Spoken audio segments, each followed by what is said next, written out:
Hi, I'm Rachel, and this is my page 112 video for November 2025. This is also my Buzzwordathon video for 2025, and if you want to go to that part of the video, then click to this timestamp right here. So the page 112 tag was brought to BookTube by Sean Breathe's Books. It was based off of a French literary prize wherein they comprised the long list of said prize solely by reading page 112 of the books in contention. And for most novels, that's supposed to be somewhere in the middle, slightly past the polished for editors pages where you'd get to the raw, real writing. And without the context of the rest of the story, that's what you would be judging on.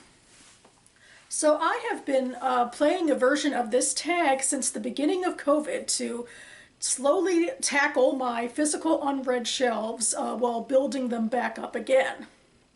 I have this handy dandy books and cats mug, and inside there are pieces of paper that have titles of my book acquisitions from 2024 or earlier. And each month I go ahead and randomly select 3 titles out of this mug. Then I read page 112 with you and then decide ultimately which of those books will be joining my month's TBR. Or at least that's how I play the game most months out of the year. Every 4th month I go ahead and I take the runners-up from the preceding 3 months and pit them against each other for, a second chance. And it's also a nice opportunity for me to have to do less post-production, so I did deliberately schedule things so that it would fall in November, which is also National Novel Writing Month. So I got a lot going on as it is. But now I do have, 3 books that are already picked that I will be pitting against each other. But first I will be reading aloud the page 112s with you, so without further ado, let's go back into the past.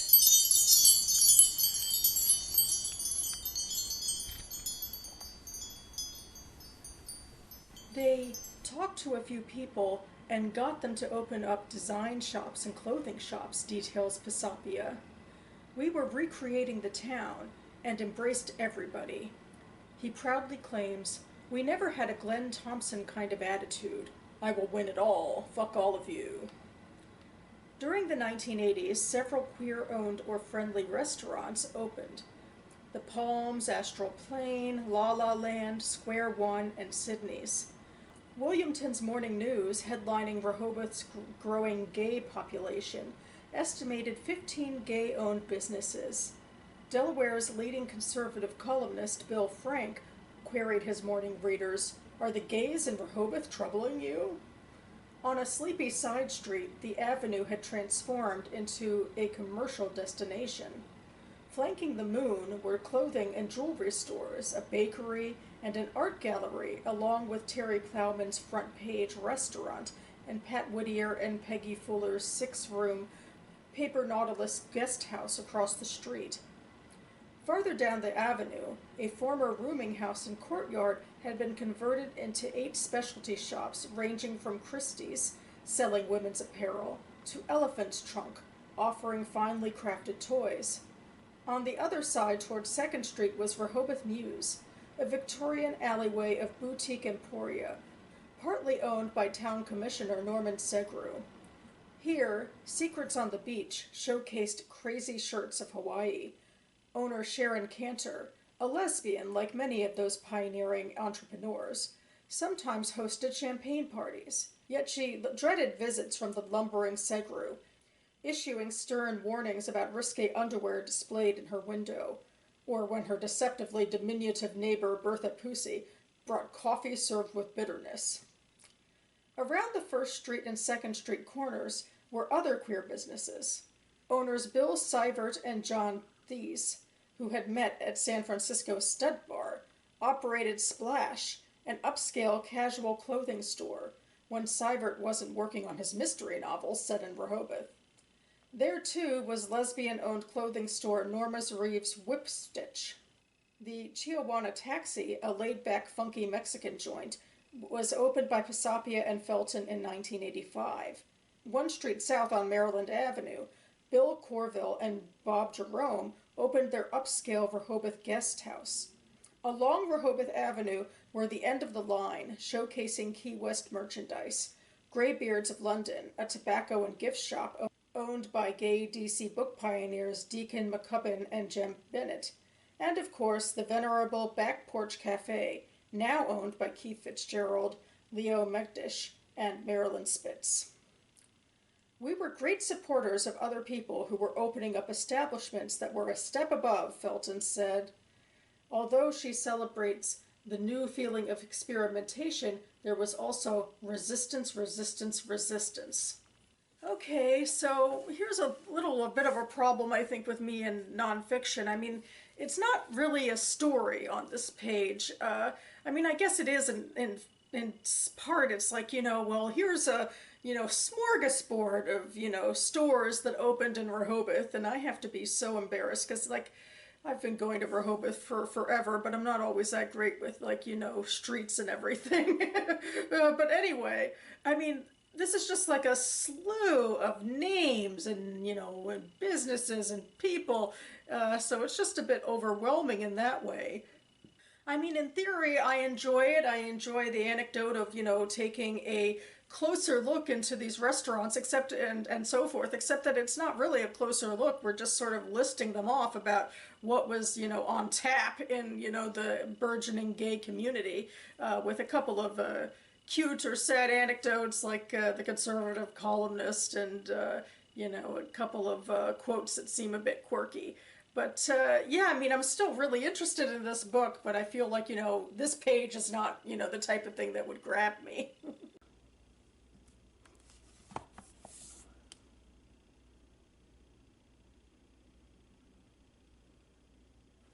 Ada could not take her gaze off of her mother's eyes, swollen, red-rimmed.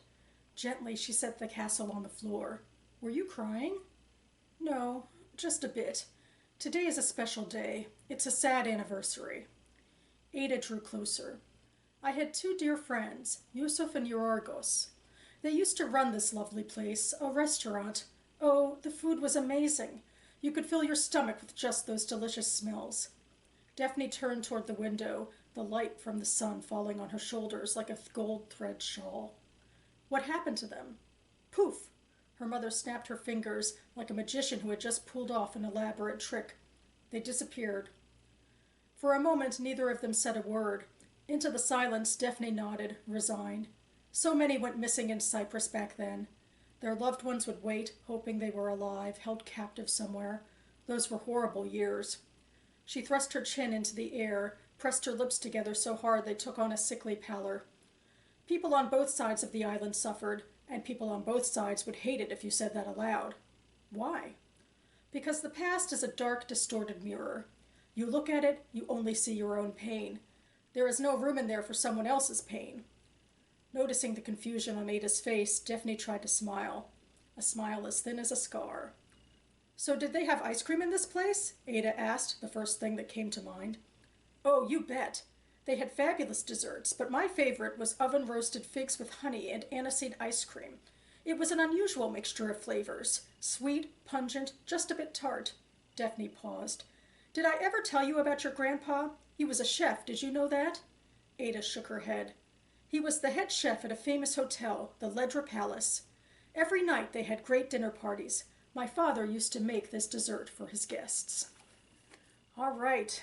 Well, I think this is very moving, and it seems very much to be in the vein of what I understand this story to be about the clash between Greek and Turkish Cypriots on Cyprus. And, we get explicitly into it in this page that, both sides suffered, and, there's not a lot of context exactly for what's going on, though certainly as someone who is involved in the modern day and geopolitics with these never-ending conflicts that seem to be going on in the world, and certainly the ones that touch me the most deeply with competing sides, competing pains, and that sort of thing, this definitely rings very true. I loved the line about the past being a distorted mirror, how that keeps people from sort of reaching out to try to understand each other's pain.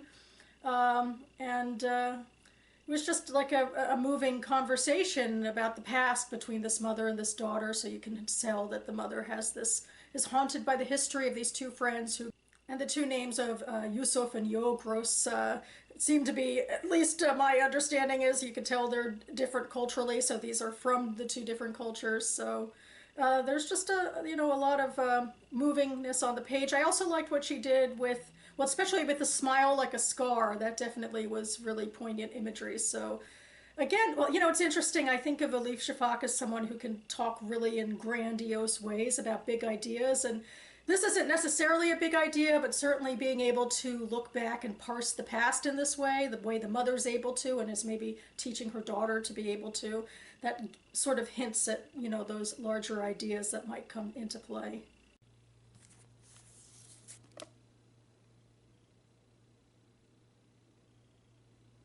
Sylvie overhears Alice and Anna Carvalho discussing the clivia in the stairwell. Discussing is perhaps too strong a word. The concierge is talking volubly, while Alice just listens and nods. Walking upstairs, Sylvie encounters Madame de Cheroisy on the landing and calls Coco to heel. She knows the older woman doesn't like the dog coming too close.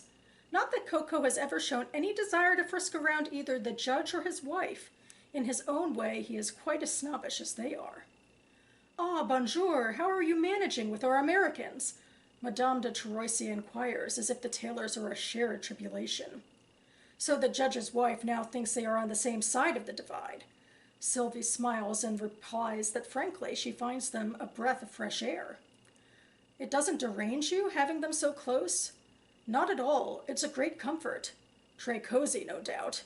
Madame de Cheroisy sniffs as she goes back inside. Sylvie is amused by this reminder of one of the unspoken rules of Les Riches. Being exclusive always entails having someone to exclude. She grew up hearing about Les Riches. Her mother observed them as an anthropologist might some reclusive tribe. Returning from work at Madame Wanda's, Iwa would say, "Les Riches are a nervous people, very anxious about their fine things, but they'll hate to admit it. If a guest spills red wine on a rug, they'll shrug as if they have hundreds of abusons rolled up in the attic. But the maid knows they'll make her scrub the stain for hours." Okay, I have a bad feeling I did a lot of bad pronunciation of French just now. This one, it feels a lot more straightforward. It also started right after a break, so that was a lucky break, no pun intended. This definitely makes me assume it's historical fiction, maybe during an occupation, like the American occupation in France, perhaps. I don't know. Or maybe not, because there's some sort of snobbery going on from the Madame, but from our POV character, there doesn't seem to be any, or her snobbery is against the Madame and the judge that is her husband, seeing them as snobby rich people. And then there is that little bit at the very beginning about another character, I think, talking to the concierge about something, but certainly the characters aren't what necessarily grabs me here as much as actually wanting to get more of an understanding of the historical time period and the sociology going on behind it all. Do do do do do do do do do do. Ooh, well, not only was I a little off key there, but now I'm apparently reaching into songs to transition back to the present. Hopefully the YouTube copyright won't take it out on me for that. But anyway, to recap, my August pick was Queering Rehoboth Beach Beyond the Boardwalk by James T. Sears. My September pick was The Island of Missing Trees by Elif Shafak. And my October pick was Haunting Paris by Mamta Chaudhry. And I do think out of these three books that this one is probably the weakest for me. I remember how I was more interested in the setting that was vaguely intimated around this book than the characters themselves that were on the page. I just didn't feel like there was enough to recommend me to any of the characters, really, and to fully be interested in any of the specific stories, so I will be putting this one down. So that leaves my choice between these two, Queering Rehoboth Beach and The Island of Missing Trees.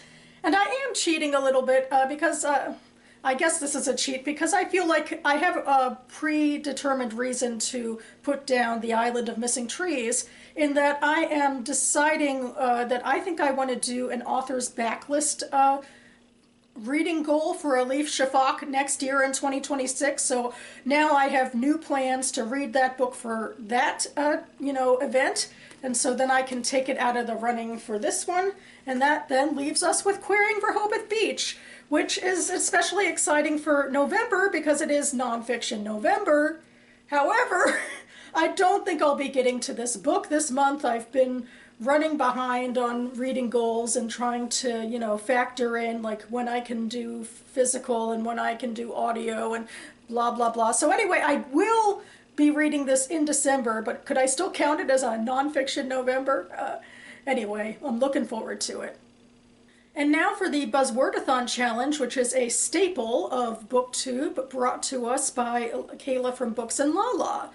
Most years what it was is that she would take popular title trends in publishing, and then each year she would create monthly prompts based off of those trends, and then you'd pick books that match them. And then last year she also added a cover prompt idea based on popular cover trends. And that worked out really well for me, and a particular huge book haul that I did last year in 2024, which I call the Raid the Shelves book haul.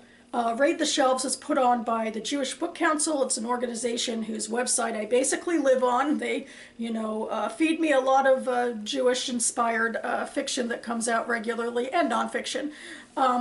And every year, I guess, they're accumulating a lot of free books from publishers and other means, and then they invite the public to come and do this big, haul event with them where, you can scoop up dozens of books. And that's what I did. I had over a dozen books that I got from this book haul, and I wanted to find a way to make sure that I actually got to reading them vigorously. And so this coverathon prompt thing for Buzzwordathon really worked out well, and I was able to match the prompts with the various covers that I had from this collection. And as you can see from this graphic, I have been very diligently reading my Buzzwordathon books, one per month. And that brings us up to November, and November's prompt, which is to have food on the cover. And I have a really robust one for that, I think. This is Where I Am by Dana Shem-Or. And as you can see, the entire cover is basically a spread of food on a table, I believe. So I think I've more than accomplished this prompt. And that about covers it for me now. I will leave the Goodreads links for all of these books mentioned listed down below in case you'd like more information. I'll also have my YouTube playlist for my page 112 tags and the other quarterly TBR game I play in case you'd like to look into those. And I should be back on this channel in the next couple of days to post my week 2 Nano vlog. NaNoWriMo, as I said, is taking up a lot of my time this month.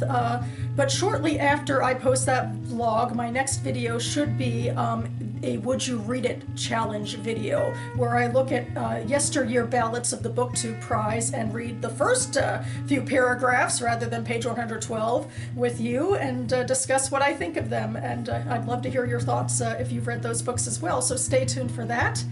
And in the meantime, I hope you're doing great with the books you've chosen to read this month, however you chose to read them. I'd love to hear how they've been going for you. And thanks so much for watching, everyone. I'll see you next time.